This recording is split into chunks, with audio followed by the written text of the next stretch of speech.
So you are running for Jackson County Superintendent. So for those who may not know you, can you just introduce yourself a little bit, talk about your background and your career? Yes, I am running for Superintendent of Schools of Jackson County. My background, born and raised in New York City, went to college upstate New York on the St. Lawrence River, basically right across the river from Canada. Went Where? back to St. Lawrence University. I went there. You didn't. I did. That's crazy. You went to St. Lawrence when? I graduated in 2013, or no, 2017. I'm the class of 76. Been a while. It's a Yeah. great place. So Yeah. you know the area. It's beautiful up there. Yeah. And after that, I went back to New York City, got a job. Then I joined the Naval Reserves. I was waiting, trying to get into graduate school. That didn't quite work out. I spent about 3 years in the reserves and wasn't satisfied. I was a storekeeper, basically entry-level sailor. And I already had my degree, so I figured I'd go in as an officer. And I joined the officer candidate program in see, now you got me thinking about the current years. In 85. No, better make that 77. 80. Get my dates right. 1980. So I became an officer. Officer training school includes a lot of leadership. How do you lead men in a division? How do you lead them in a department? It also includes a lot of technical stuff in terms of driving a ship and running the equipment and repairing the equipment. So I did a lot of extra schooling after I left St. Lawrence University. After that, I went to department head school, which is really an advanced version of officer candidate school. I spent 20 years in the Navy. I'm a retired naval officer. So that just speaks to my experience in terms of leadership and management and organization and budgeting. I have a background in all of that, particularly through the Navy. But then I worked 12 years in business management, distribution and production, worked for Coca-Cola, worked for Family Dollar, and then another company called Jabil. They manufactured printers, the giant kind of printers, like the ones you see up at UPS, and bigger than that. And then we moved down into Marianne in 2007. I've been teaching since 2007. Somewhere in that long history, I got married. My current wife, we married in 2005. She had 4 children. I had 9. So we have a pretty big family and we enjoy it. Most of our children went to college because we pushed them to learn and do what you have to do. That being said, and I'll get into the subject later, I really don't think college is necessary, nor is it for everyone. But I'll get into that again. So I'm running because I think Jackson County, not just Jackson County, a large part of the nation, has lost their focus. The focus is supposed to be education of the youth, but they've started focusing on programs, program management, counting numbers and beans, a lot of other things, and our students have lost out in terms of the education they're supposed to get. So my desire is to educate the students the way they're supposed to be educated so that when they come out of high school, they can handle adult life. They have the skills they need to learn anything and to succeed if they don't want to go any further in school, to succeed in life. People use the example of fill out a checkbook. I think that's 6th grade math. We have to make sure they have those skills. But if they can read well, write well, and basically do basic math, they can teach themselves anything they want. We should also be helping them gain some technical skills. Welding, which we do at the high school here. We have welding and a few other programs, which I'll talk about later. But that is why I'm running, because I think instead of being driven by the programs, we should use the programs to assist us in reaching our goal of educating all of the students. Okay, so what would be your top 3 to 5 priorities should you get elected? Top 3 priorities: educate and prepare the students for success in adult life. And a lot goes into that. I think teachers really do want to teach. Most of them go in with the goal of teaching. So we have to help them a little better in their preparation for it and give them the skills to manage the classroom better in the pipeline before they get there and as their first introduction to school itself. If the teachers can be freed up from bureaucracy and stuff like that, they can do what they want to do, which is teach. So that's our first goal: educate and prepare students for success in life. My second goal: train, mentor, motivate teachers to provide that education at an exceptional level. And third, make sure we have the proper facilities, supplies, and materials, funding, and everything else to fill the first two goals. Okay, so what is your plans for training the teachers? They get teacher education in college, and I know they do here in Chipola. In fact, I went to some of the courses at Chipola, and they have some excellent teachers here. We need to make sure that we're interacting with these schools, the pipeline into teaching, so that what they're teaching really does work in the classroom, and that the teachers coming to us for an internship are people who are really interested in teaching. When I went through some of these classes, I would say the majority of the students were highly motivated and interested in teaching, but there was a minority that probably aren't a good fit for teaching. And I think the professors would be an excellent resource to channel the highly motivated ones to us. We need to work with them, and we need to give them internships, open our classrooms to them. They need to have interaction with our administration so they could see, how do you guide a new teacher? The other thing that I think is really critical, the internships that many of the students do before they become teachers usually starts the middle of the first semester or the second semester. It needs to start day one of the first semester. There is stuff that happens in the first month of school. If you're not in the classroom to learn from the teachers how to manage a classroom and handle students of the variations that we have, all you see is a classroom that has been put into good management already, and you don't know how it got there. You just think it happens. So you need to be there the first day so you can see how that works. The other thing is train and mentor. Funding is a major issue, but if the teacher could actually just sit in the classroom and work with another teacher their first year, the first semester or the first year, they would learn an awful lot about how to manage a class. I don't think they get enough time to learn that while they're going through college. And even during the internship, they don't get enough of the responsibility and the real management of the class. So finance is a real problem there. But if we could put them in a class for at least a semester with an experienced teacher, and I think the administration needs to select the teachers they go with so that they go with who the administration thinks will guide them best. Secondly, they really need to be supervised and monitored to a much higher degree than we do right now. And the reason we don't do it to the level it's necessary, one of the reasons we don't do it to the level it's necessary, is because the principals and the assistant principals are bogged down with bureaucratic and administrative requirements that don't give them the time to do what they're supposed to do. So I would like to relieve them of as many of those requirements as possible. Of course, you have to follow the law, so we will. But if I can get rid of some of those bureaucratic requirements, they're gone, as many as I can get rid of. And that also brings me to the issue of statewide testing and all the practice testing and the prep for testing and the training for that stuff doesn't make sense to me. It makes sense that we have a statewide test to see what do our students know. It doesn't need to be every year or every other year. We need to select just a couple of years, maybe 8th grade, 10th grade, and 12th grade. We don't need to test those little kids that much. So I'll be fighting with Tallahassee on that issue. Now, they do have that once a year test that most of the grades are required to do.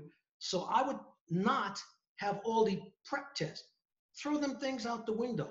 It doesn't really help the student. What it does is frustrate them. 2 of my own children told me when they took that test in the 8th grade that them and most of their friends just Christmas treed the answers because they were tired of tests. We have to stop that. The test needs to have a significance, and we don't need to wear them down with tests, just that one test. I also happen to believe if we teach the students properly and they learn what they're supposed to learn, their achievement on that test is not going to be in question. They will be able to achieve well because they know the subject, they know how to read, they know how to write, and they know their basic math. So achievement won't be an issue if we teach properly. So therefore, we won't have to do all this practicing and wear them down, taking not necessarily the statewide test, but examples of it and preparations for it. So that's we jumped off to how would I prepare the teachers. But I think all that time that takes away from the teachers also prevents us from, again, the administration monitoring teachers the way they should to mentor them, train them, see what their shortcomings are, see what they're good at, give them some positive reinforcement. The principal and the assistant principal have a large role there, and they are unable to do it because they're tied down. So we need to free them up. And part of it is freeing them from there's a lot of bureaucracy in those practice tests, free them up from that stuff. So I guess, what would you do to raise morale among staff? There are several issues that go in there, and I know a lot of people want to say pay is not an issue, money is an issue. Money is always an issue. I don't care what you say. And for the expectations that they place on a teacher and the fact that you hear countless times how the teachers are grooming the future generation, you're not paying them enough for that. Not when you can go out into a corporation and pick up $50,000 to $75,000 a year pretty easily. You're not paying a teacher that. If they're grooming the next generation and they're as valuable as you say they are, you should pay them for it. That's one. Secondly, they really need to be incorporated into the process. They need to be part of the whole teaching management coordination team. The principals and the assistant principals can really do the teachers a big favor. Again, we talked about managing and guiding and mentoring. If they were walking around and did a much more comprehensive job at observing teacher performance, they could find where the teachers are weak. They could give them specific training to help them get better. They could find where they're strong, give them, a pat on the back, a reward with it. When somebody says, good job to me, I feel like, all right, I did that right. You have to have more of that so that they know what they're doing right. But then if you find doing something wrong, you have to have programs specifically geared to the specific shortcoming of the individual. If you're doing that across the board, all of these teachers are going to feel valued. You have to make your workers feel valued for them to do a good job in the work environment. Part of it is good mentoring, good training. Part of it is good salary, also good benefits. Teachers, when I first started teaching 11 years ago, were paying, I thought, too much because my military program was a lot less expensive. They were paying like $400 or $500 a month. Currently, they're paying upwards of $1,200 a month for the exact same insurance. This is ridiculous. And I think the school board can alleviate some of that, maybe pay a bigger portion of it, but find a better provider that's going to help lower the cost. Benefits are huge. How you get sick, when you get sick, who's going to help you, what's covered, all of that stuff is major. Just like a retirement program, that's major. So we need to fix all of that and make it more palatable for the teachers so that they don't feel like I'm struggling to do this job that I want to do because I really want to teach children. Where would you get the money for things like higher salaries and better benefits? Higher salary, I'll start with. We know that the governor just came out and said that they put $450 million into a pot so that they can get all the beginning teacher salaries up to $47,500 starting. That was sort of misleading. That hasn't been done. The money is out there, but the share that we're going to get at Jackson County will not bring everybody up to $47,000. It just isn't that much money coming in. So the misleading part, I think people should know, okay, this is the facts. This is what's really going on. The rest of the money obviously is going to have to come from our budget. We need to take a careful look at the budget. What are we spending money on? Where is the waste? Where's duplication of stuff? That budget needs to be gone over with a fine-tooth comb, and more money needs to be funneled towards salary. That's just it. Okay. And same, I guess, idea for the benefits. Same thing, that the money has to come from the budget. So what you need to find is money that you either are wasting or don't really need to spend. There's programs started that I'm not sure why they're started. I don't necessarily think they're necessary. I've been to Graceville and Sneeds where they're looking at new schools also, and some of the people there don't think those programs are necessary. We need to take a serious reevaluation of what the planned spending is, find out, is it really necessary? Can we do something better to help our students and our teachers? If you help your teachers, you will help your students. So we got to work this program from both sides and find out, is the spending really necessary, or are we wasting our money somewhere, but there's no other place that money can come from except the budget. So what, can you give me an example of a program that you're kind of talking about? Well, the one that just comes to mind, because I just spoke to some people up from Graceville, they don't really think that the new school up in Graceville is necessary. To build a school, that's a lot of money. That's millions of dollars. And I think a fair number of the residents, because I talked to a representative of the Black Lives Matter coalition up that way, and he just lambasted the building of the new school, stating that this was not necessary and the old school is just as good. So that's just the one example I can think of right off the bat. Otherwise, I have looked at the budget. A lot of it is couched in language that when I read it, I don't have full comprehension of what they're talking about, which brings me to another issue that we need to change. So if I don't fully comprehend everything they're spending the money on, it's really hard for me to say, well, that's a waste, don't spend it there. I think that the budgeting process and most decision-making processes from the school board and the superintendent, they should be transparent, to use a worn-out phrase. People should know what's going on. I mean, really know. None of this, I'm going to fake transparency and give you a couple of clues. It needs to be available to the public, and they need to be able to look at it, understand it, and decide whether they like it or not. And their input is going to be necessary in moving forward, how those decisions are made. But really, those decisions should be transparent, and I have every intention of making it as transparent as I can. Okay. So what do you think the best and safest way is to open up the schools and keep them open? Right now, they're looking at opening the schools as if it was a normal school year. That's going to be really tough to do. I don't know how possible that is. We should try it. The problem is COVID-19 and worrying about infection and things like that. So they just came out yesterday and stated that they were going to mandate wearing of masks. That's necessary. And I know a mask doesn't protect me, it protects you from me, which seems to make sense. If I'm wearing a mask protecting you from me and you're wearing a mask protecting me from you, probability of contraction goes down a lot. So masks should be required, especially on the bus and moving around in the hallways. In the classroom, here's where it gets real difficult. For me to sit in front of the classroom and talk to the students at the level I'm talking to them, I really can't wear a mask all day. So what I've done in my room is move the seats 10 feet away from where I am. So that's better than the social distancing, and that should help some. Should we require the students to wear a mask in the classroom?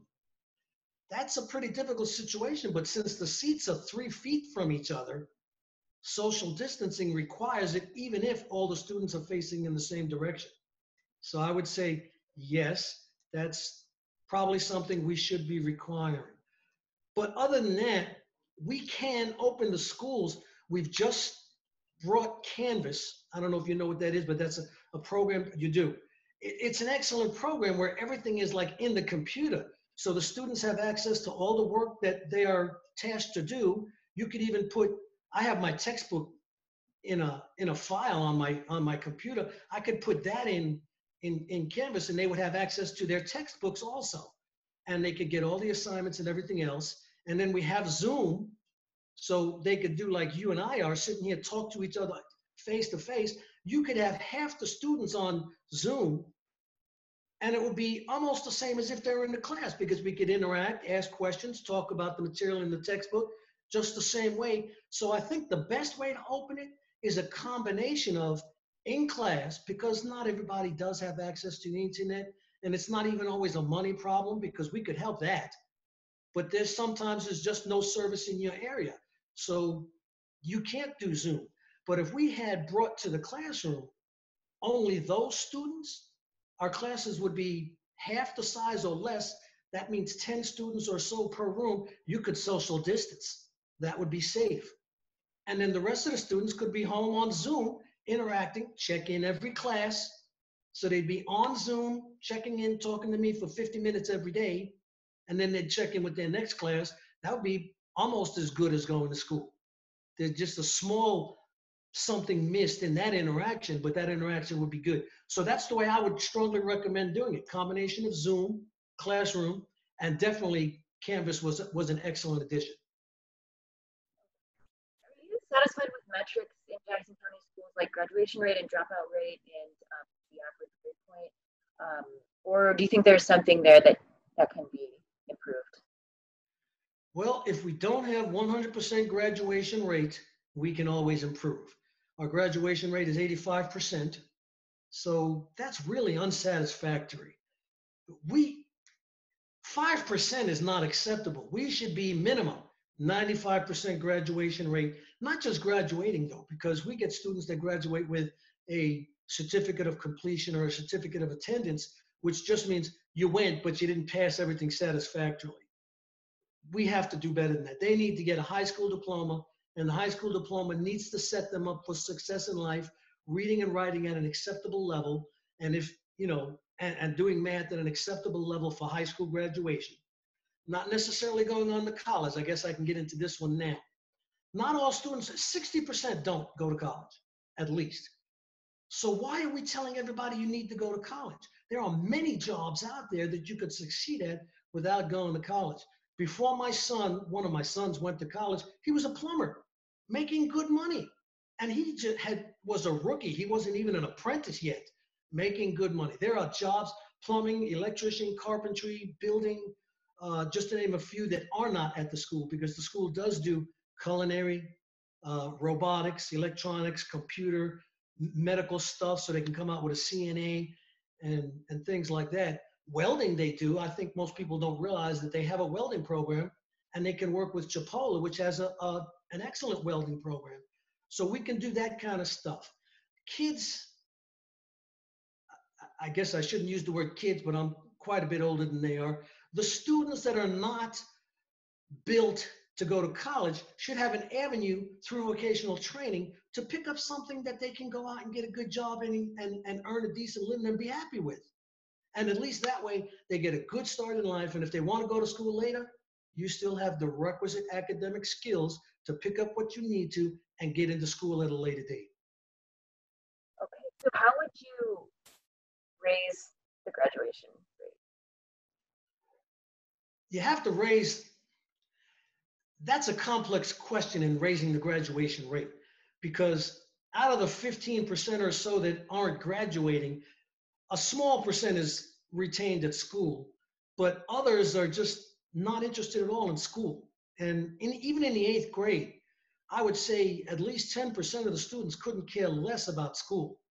So a lot of that comes from early experiences in school and from the home environment, which really should push, not necessarily college, but a need to train your mind as well as your body. The mind there used to be an ad on TV. The mind is a terrible thing to waste. It really is. You heard that ad. Maybe not. A lot of people will have. They'll tell me I'm ripping off somebody else's idea, and I know I am. But it is terrible to waste your mind. And these children at an early age learn certain things. Sometimes they learn, well, you're just no good at math. I know people who have been told that. I'm no good at math. And they believe it themselves. And if you tell it to them when they're young, let's say third or fourth grade, they're not doing well. Well, maybe you're not so good at this. I think that's the wrong approach. We need to, at the school level, we will, when I get elected, change that approach. There won't be any such thing as, well, you're just not cut out for this. Every student is capable of learning, with very few exceptions. I think the number of students or the percent of students who really are physically not capable of learning is extremely small, maybe 1%. I don't know the real number, but that's how low I'm going for an estimate. Everyone else can learn what we're teaching. We're not teaching advanced calculus. They're all capable of learning this stuff. And when they have trouble, we need to find out, what is your trouble? How can we help you overcome that trouble? Let's practice a little more at this. And when you come up to 6th, 7th grade, you should at least know I'm good enough to do what they're asking me to do. I may not be advanced calculus, but I am good enough to learn what they are asking me to learn. And if I'm having a little trouble, all I need to do is figure out how to do it and do the work. That's the approach we need to take from the very beginning. And I also think we need to coordinate between the parents, the teachers, the administration, and the school board. There needs to be more communication, particularly with that level of information. Your children are capable. We believe in them completely. We would like you, because some parents don't, you need to believe in them just as well. And if they do, great. This is how we can help you support them. There needs to be more interest in the actual learning, more belief in the capability of the students, less acceptance of, well, I just can't do that. We have to find a way to help you learn. And I think that really happens in the lower grades, because when you fail to learn something, let's say they don't even teach multiplication tables anymore, or if they do, they just got back to it because thanks to the governor, we got rid of certain standards that weren't acceptable. But if you have trouble with your multiplication tables, you just have to practice. I had 8th grade students that literally did not know their multiplication tables. And I had a class that was not history, where I was able to do some additional work with them. And all we did was just repeat the multiplication tables and do, multiplication quizzes like you did in elementary school. And by the end of the first semester, they know their multiplication tables and they know some other math that they should know. And they got better right off the bat at 8th grade math. When you don't have the basics, you can't do the advanced work. Works that way in math, reading, and language. So we have to stop letting students believe they can't learn it. And we have to help them find out how they can. That is an early grade thing. And I don't think a lot of it is conscious. I think a lot of it is just, it works that way. We have to be much more conscious of the fact that it's happening and prevent it, which goes into the training teachers to help the students better. I think if the students start doing a lot better, a lot of teachers will feel a lot better about what they're doing. And that goes towards the morale. That's all the questions I have. Is there anything that you'd like to add? Okay.